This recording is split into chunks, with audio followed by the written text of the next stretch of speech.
जय हिंद बच्चों। शुरू करते हैं आज की क्लास। और आज की क्लास में हम आपका जो है दूसरा चैप्टर, जो विज्ञान का दूसरा चैप्टर है अम्ल, क्षारक एवं लवण, इसी को हम स्टार्ट करने वाले हैं। और जो आपका पहला चैप्टर है रासायनिक अभिक्रियाएं एवं समीकरण, वो आपका समाप्त हो चुका है, उसको आप तैयार कर लीजिए। और आज हम नया अध्याय स्टार्ट करेंगे जो है आपका अम्ल, क्षारक एवं लवण। अम्ल और क्षारक और लवण के बारे में जानेंगे। और तो आप लोग वीडियो को पूरा देखिएगा और अपने दोस्तों के साथ शेयर कर दीजिए, उनको बताइए कि यहाँ पर दूसरा चैप्टर जो है स्टार्ट हो गया है। तो चलिए आज की क्लास स्टार्ट करते हैं। तो सबसे पहले आप लोग हेडिंग डाल लीजिए, अध्याय कितना है? 2। अध्याय दूसरा अध्याय है आपका। और ये जो अध्याय है वो क्या है? अम्ल, क्षारक एवं लवण, यही आपका चैप्टर है अम्ल, क्षारक एवं लवण। आप लोग इसको हेडिंग डाल लीजिए, ये आप लोग हेडिंग डाल लीजिए अम्ल, क्षारक एवं लवण। अब देखिए सबसे पहले हम इसी की बात कर लेते हैं कि इस अध्याय में हमको पढ़ना क्या है। हमको इस अध्याय में इन्हीं सब के बारे में पढ़ना है, क्योंकि यहाँ पर देखिए इस चैप्टर का नाम ही है अम्ल, क्षारक एवं लवण। तो इसी के बारे में हमको अध्ययन करना है। तो सबसे पहले हम जान लेते हैं कि ये सब होते क्या हैं। तो आप लोग हेडिंग डालिए। सबसे पहले क्या हेडिंग डालेंगे? अम्ल। आप लोग हेडिंग डाल लीजिए सबसे पहले अम्ल। अम्ल को हम समझते हैं कि अम्ल होता क्या है। अम्ल को हम समझते हैं कि अम्ल होता क्या है। तो देखिए अम्ल क्या होता है। वे पदार्थ जो जलीय विलयन में क्या करते हैं, वे पदार्थ जो जलीय विलयन में एच आयन देते हैं। क्या देते हैं? एच आयन देते हैं, हाइड्रोजन आयन देते हैं। उसे हम क्या कहते हैं? उसे हम अम्ल कहते हैं। तो आप लोग लिख लीजिए, वे पदार्थ जो जलीय विलयन में हाइड्रोजन, जलीय विलयन में हाइड्रोजन आयन क्या देते हैं? हाइड्रोजन आयन क्या देते हैं? हाइड्रोजन आयन देते हैं, अम्ल कहलाते हैं। अब देखिए ये क्या है? अम्ल क्या है कि वे क्या कह रहा है कि वे पदार्थ है, क्या कह रहा है? वे पदार्थ जो जलीय विलयन में क्या करते हैं? जलीय विलयन में हाइड्रोजन आयन देते हैं, उसे अम्ल कहते हैं। उसे क्या कहते हैं? अम्ल कहलाते हैं। कि जो हाइड्रोजन आयन दे रहे हैं उसे हम क्या कहेंगे? अम्ल कहेंगे। अभी आपका उदाहरण से क्लियर हो जाएगा। यहाँ पर लिख लीजिए उदाहरण। अभी जो हाइड्रोजन आयन है वो आपको पूरा समझ में आएगा। अब देखिए हमने यहाँ पर उदाहरण क्या ले लिया? HCl। हमने HCl ले लिया। अब हम क्या करा रहे हैं? इसका उत्क्रमणीय अभिक्रिया कराएंगे, ये दोनों ओर से बन जाता है। तो जब हम इसका अभिक्रिया करा रहे हैं तो ये क्या कर रहा है? H प्लस और प्लस का Cl माइनस में क्या हो रहा है? टूट जा रहा है। यही आपका क्या दे रहा है? Hydrogen ion. क्या दे रहा है? Hydrogen ion. ये देखिए ये जो हाइड्रोजन आयन दे रहा है उसी को हम क्या कहेंगे? अम्ल कहेंगे। अब देखिए एक और उदाहरण ले लीजिए, HNO3 को हमने ले लिया। अब देखिए HNO3, अब क्या करेंगे? अब हम इसका भी, अब देखिए क्या देगा? H प्लस देगा, प्लस का NO3 माइनस देगा। ये हो गया आपका उदाहरण अम्ल का। देखिए वे पदार्थ जो जलीय विलयन में हाइड्रोजन आयन देते हैं अम्ल कहलाते हैं। क्या दे रहे हैं? Hydrogen ion. देखिए यहाँ पर ये प्लस हाइड्रोजन आयन दे रहे हैं, इसी को हम क्या कहेंगे? अम्ल कहेंगे। ये क्या है? अम्ल है। अब हम किसकी बात करते हैं? ये आपका हो गया। अब हम करते हैं क्षार की बात है। तो आप लोग हेडिंग डाल लीजिए क्षार।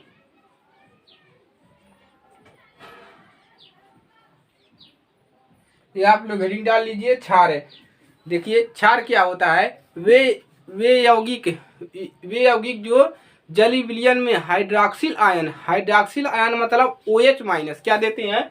OH OH माइनस देते हैं, इसी को हम क्या कहते हैं, क्षार कहते हैं। अभी देखिए आपका परिभाषा से पूरा क्लियर हो जाएगा, आप लोग साथ साथ में लिखते चलिए। तो यहाँ पर लिख लीजिए इसका परिभाषा, वे यौगिक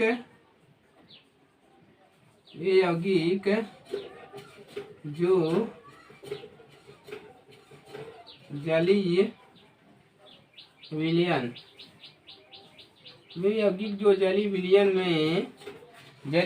में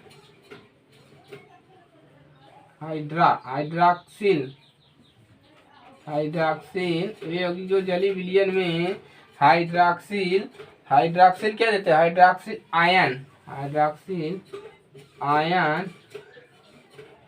OH माइनस क्या देते हैं, OH माइनस देते हैं, OH माइनस देते हैं।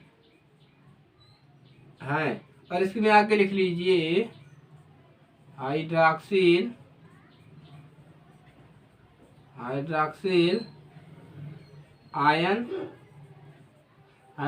आयन के अतिरिक्त, इसके अतिरिक्त क्या देते हैं, इसके अतिरिक्त यानी देखिए ये हाइड्रोजन आयन देते हैं, और इसके अतिरिक्त जो होता है, इसके अतिरिक्त यानी कि जो हाइड्रोजन आयन के अतिरिक्त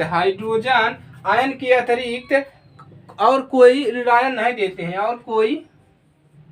और अतिरिक्त यहाँ पर लिख लीजिए और कोई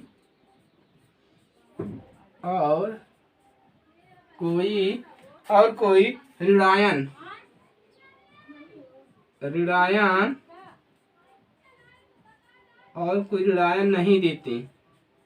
नहीं देते हैं, क्या कहलाते हैं, क्षार कहलाते हैं।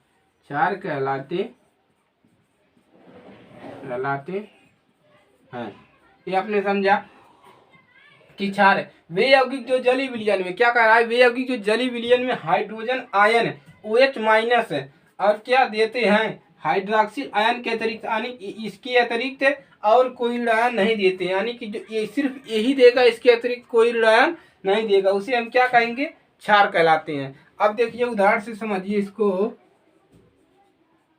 उदाहरण देख लीजिए। जैसे हमने क्या ले लिया, NaOH, हमने क्या ले लिया, सोडियम हाइड्रोक्साइड। अब इसको अभिक्रिया कराइए, इसका अभिक्रिया हो गया। अब देखिए क्या करेंगे, अब एक इसमें टूट जाएगा, क्या देगा, HO माइनस देगा। पहले तो देखिए सोडियम देगा प्लस क्या देगा, सोडियम प्लस देगा, और प्लस का OH माइनस है, यही क्या है आपका हाइड्रॉक्सिल आयन, यही है आपका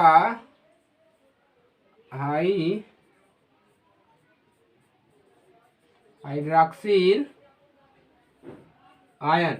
ये क्या दे रहा है, यही दे रहा है, हाइड्रॉक्सिल आयन दे रहा है। तो आपको समझ में आया कि ये क्षार है। ये क्या कर दे रहा है, सिर्फ हाइड्रॉक्सिल आयन देगा, इसी को हम क्या कहते हैं, क्षार कहते हैं। अब एक और उदाहरण ले लिए, जैसे NH4OH, हमने क्या ले लिया, NH4OH। अब देखिए इसका अभिक्रिया कराइए, अनुत्क्रमणीय अभिक्रिया है।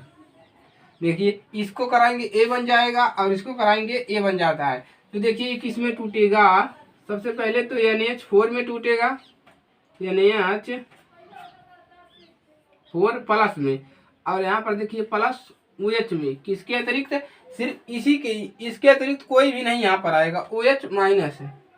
तो ये हो गया आपका क्षार, ये क्या हो गए आपका, क्षार हो गए। तो देखिए आप लोग इसको नोट कीजिए। अब हम जानते हैं कि लवण क्या होते हैं। क्षार ने आपने जान लिया, अम्ल जान लिया और क्षार जान लिया। अब हमें जानते हैं कि लवण क्या होते हैं, तो आप लोग इसको नोट कर लीजिए।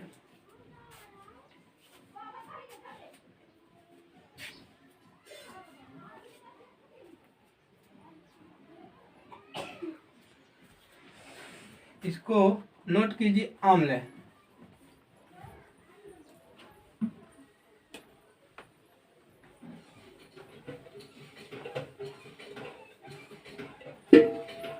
अब देखिए, अब हम जानेंगे तीसरे नंबर पे आपका आता है A।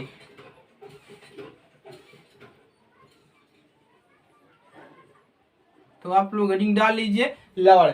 आप लोग हेडिंग डाल लीजिए इसको। अब देखते हैं ये लवण क्या होते हैं। तो आप लोग लिखिए, इसका परिभाषा लिख देते हैं।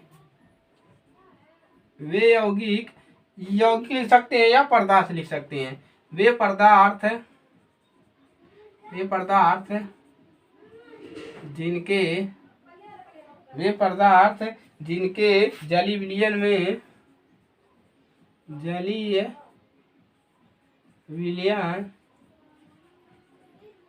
जलीय विलयन में, वे पदार्थ जिनके जलीय विलयन में हाइड्रोजन आयन, क्या कहता है, हाइड्रोजन, हाइड्रोजन, हाइड्रोजन आयन, वे पदार्थ जिनके जलीय, इसको लिख लीजिए आप लोग, इसको आप लोग लिख लीजिए। पदार्थ जिनके जलीय विलयन में hydrogen ion H plus, H plus के, H प्लस के अतिरिक्त,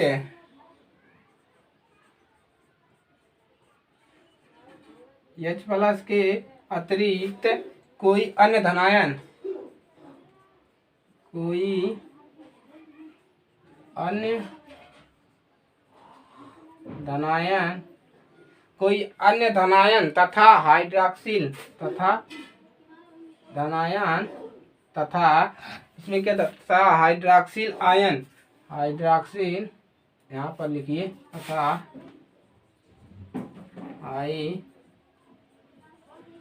हाइड्रॉक्सिल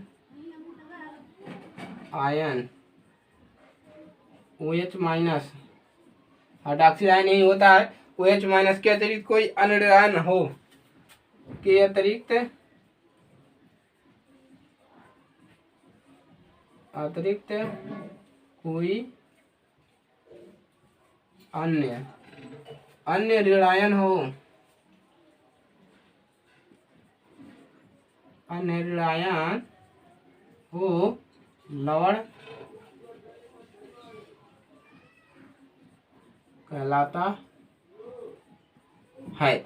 अब देखिए इसका परिभाषा क्या कह रहा है कि वे पदार्थ जिनके जलीय विलयन में, वे पदार्थ जिनके जलीय विलयन में हाइड्रोजन आयन के अतिरिक्त, यानी कि इसके अतिरिक्त भी कोई अन्य धनायन, हाइड्रोजन आयन भी हो और कोई अन्य धनायन भी हो, तथा हाइड्रॉक्सिल आयन OH के अतिरिक्त, इसके अतिरिक्त भी कोई अन्य ऋणायन हो तथा, तो लवण कहलाता है। ऋणायन हो तो लवण कहलाता है, यानी कि इसमें क्या हो रहा है, ऋणायन हो तो लवण कहलाता है। अब देखिए उदाहरण से इसको समझिए, इसको हम मिटा रहे हैं, क्षार को आपका हो ही गया होगा।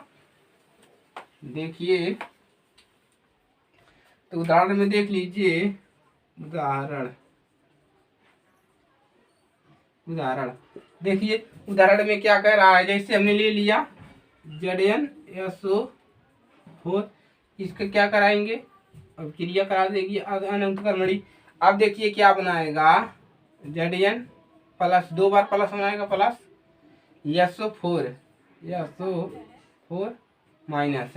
अब देखिए अब ये क्या कह रहा है, वे पदार्थ जिनके जलीय विलयन में हाइड्रोजन आयन H प्लस के अतिरिक्त कोई अन्य धनायन, यानी कि इसके अतिरिक्त कोई अन्य धनायन तथा हाइड्रॉक्सिल आयन OH के अतिरिक्त कोई अन्य ऋणायन हो लवण कहलाता है।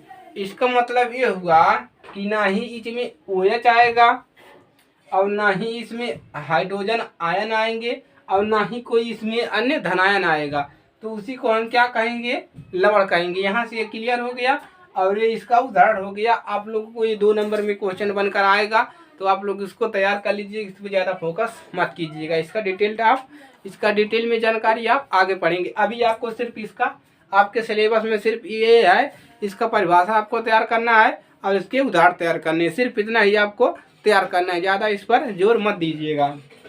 तो ये आपका इसका परिभाषा हो गया, आप लोग इसको नोट कर लीजिए। एक और इसमें अभी बचा है उदासीनीकरण अभिक्रिया, उसको हम बता देते हैं क्या होता है।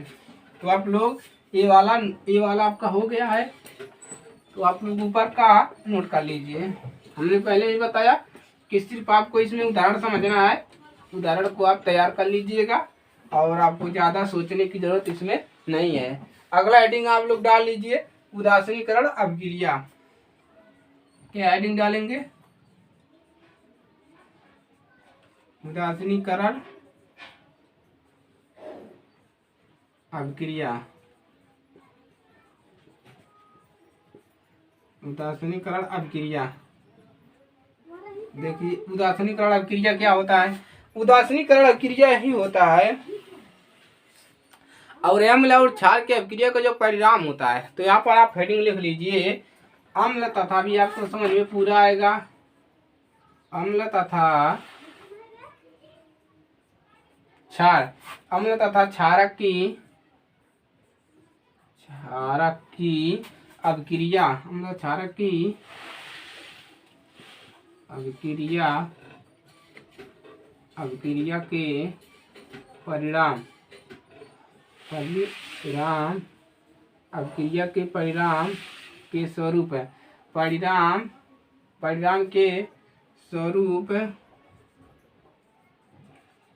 के स्वरूप लवण तथा जल, लवण तथा जल प्राप्त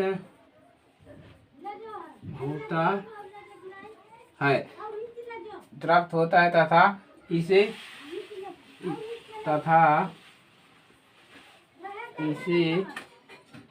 क्या कहते हैं, उदासीनीकरण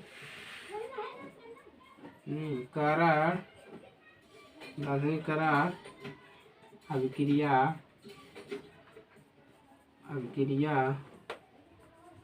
कहते हैं। आपको समझ में भी आ जाएगा उदासीनीकरण अभिक्रिया क्या होती है। देखिए अम्ल तथा क्षार की अभिक्रिया के मतलब अम्ल और क्षार के अगर अभिक्रिया के परिणाम स्वरूप अगर आप उसमें अम्ल और क्षार का अभिक्रिया कराते हैं तो आपका जो बनता है वो बनता है लवण और जल। यही आपके कहने का मतलब उदासीनीकरण अभिक्रिया ही होती है कि अगर आप अम्ल और क्षार की क्या करा रहे हैं, परिणाम, अभिक्रिया के परिणाम के स्वरूप लवण प्राप्त होता है, लवण तथा जल प्राप्त होता है, इसे हम क्या कहते हैं, उदासीनीकरण अभिक्रिया। अब देखिए उदाहरण से समझ लीजिए। उदाहरण जैसे हमने यहाँ पर ले लिया अम्ल प्लस क्षारक, क्या ले लिया, क्षारक। अब इसका हम अभिक्रिया कराएंगे तो यहाँ पर देखिए क्या बनेगा, यहाँ पर बनेगा लवण, पहले भी इस परिभाषा में क्या है, प्लस जल, यही बन जाएगा लवण प्लस जल। अब देखिए अब अम्ल तथा धातु ऑक्साइड, एक और ले लीजिए, अम्ल प्लस धातु ऑक्साइड, अम्ल और धातु ऑक्साइड ये भी कराएंगे तो ये भी, इसका भी क्या बनेगा, लवण प्लस जल। तो यही आपको समझ में आया कि अम्ल है और धातु ऑक्साइड है, इसका भी अभिक्रिया करा तो क्या बन रहा है, लवण जल। तो अम्ल और क्षार को अगर अभिक्रिया के परिणाम स्वरूप अगर आप अम्ल और क्षार आ रहा है उसका अभिक्रिया कराओगे तो क्या बनेगा, सिर्फ आपका लवण बनेगा और जल बनेगा। तो इसी को उदासीनीकरण अभिक्रिया कहते हैं। तो आप लोग इसको तैयार कर लीजिए, इसको आप लोग नोट कर लीजिए, छोटा सा परिभाषा है 2 नंबर का, आप लोग इसको तैयार कर लीजिए। बस ये तो आपका तैयारी हो जाएगा कि अम्ल और क्षार के अभिक्रिया के परिणाम स्वरूप है अगर लवण और जल प्राप्त होता है उसी को हम उदासीनीकरण अभिक्रिया कहते हैं। एक छोटा सा क्वेश्चन है, तो आप लोग इसको तैयार कर लीजिएगा। जितना भी मैंने लिखाया है पूरे कितना 4, अम्ल, क्षार, लवण और उदासीनीकरण अभिक्रिया, इस चारों को आपको तैयार करना है। इसमें से कोई ना कोई आपका प्रश्न फंस जाएगा, ये कन्फर्म है, ये कन्फर्म है, इसमें कोई ना कोई प्रश्न आपका 2 नंबर में फंसेगा।